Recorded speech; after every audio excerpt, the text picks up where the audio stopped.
Hello guys, laptop কিভাবে চালু করতে হয় দেখুন। এই টিপবেন, একটুক্ষণ দাঁড়াবেন, দেখবেন সাদা লাইট জ্বলছে, দাঁড়াবেন। এইচপি ভিক্টাসের ব্র্যান্ডিং এসছে,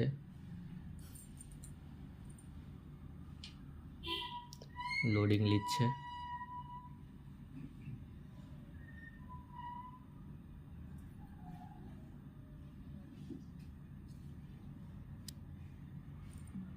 দেখুন খুলে গেছে। এবার যদি আমার এখানে পাসওয়ার্ড দেওয়া আছে বলে পাসওয়ার্ড চাইছে,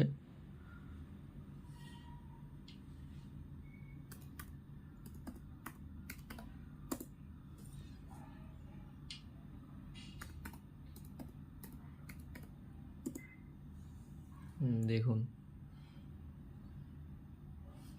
খুলে গেছে। দেখুন এরকমভাবে ল্যাপটপ খুলতে হয়। আর শাটডাউন কীভাবে করবেন দেখুন,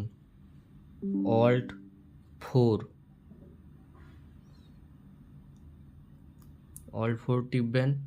টিপলে এখানে মাউসে গিয়ে ওকে করে দিলেই আবার শাটডাউন হয়ে যাবে। শাটডাউন হয়ে গেছে।